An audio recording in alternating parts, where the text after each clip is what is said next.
Hey guys, wanted to do more of a discussion video, and by that I just mean I'm not doing a review on anything specific, I'm just discussing topics. I like to do these, they allow me to kind of give you some of my thoughts and insight on trending things or just topics in general.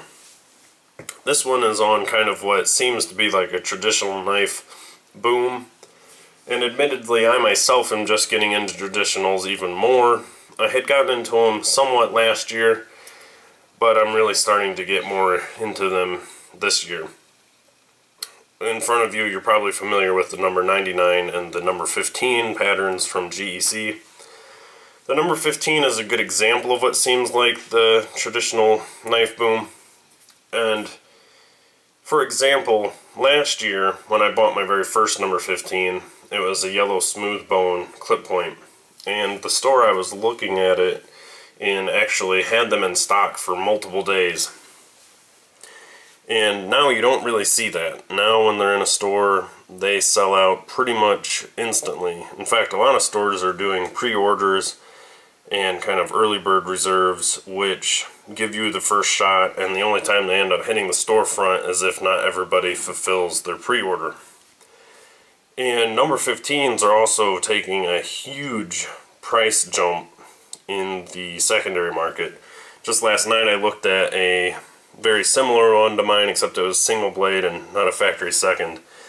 And it sold for $232 on eBay. And some of the old sheep's foot models, not old, but the long pole single blade models are going, some went for like $350.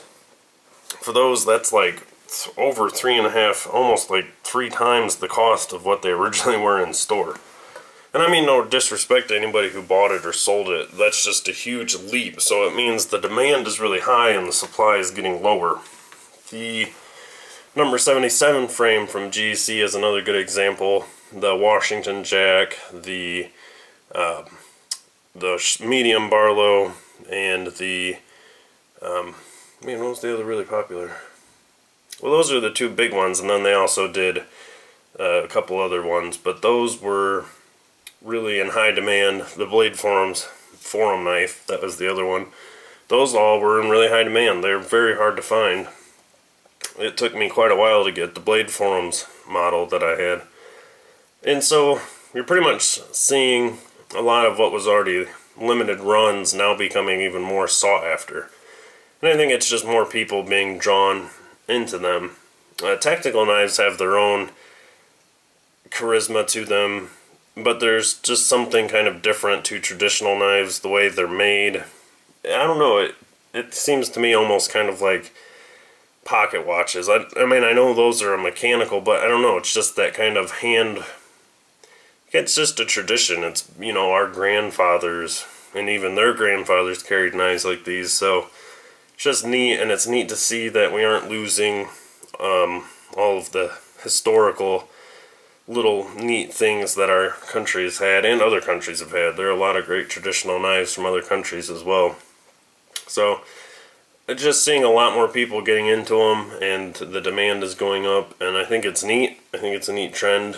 You hear a lot of people mentioning simply because they cut better, and that's also true.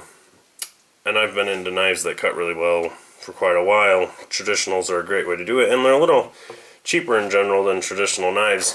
You know, a high, expensive traditional is over $100, maybe by like 105. That can kind of be the beginning price for a lot of these high-end custom titanium flippers and things like that, which I still like. They have their place, and you know, it's always what the person enjoys. We don't always understand what everybody else enjoys, but everybody doesn't understand how we can enjoy what we do. So anyway, yeah, let me know what you guys think. Do you think, you know, it's more popular, or is it just because I'm more on the scene now that it seems like it to me? I'd be interested in hearing your comments as usual, and as always, thanks for watching.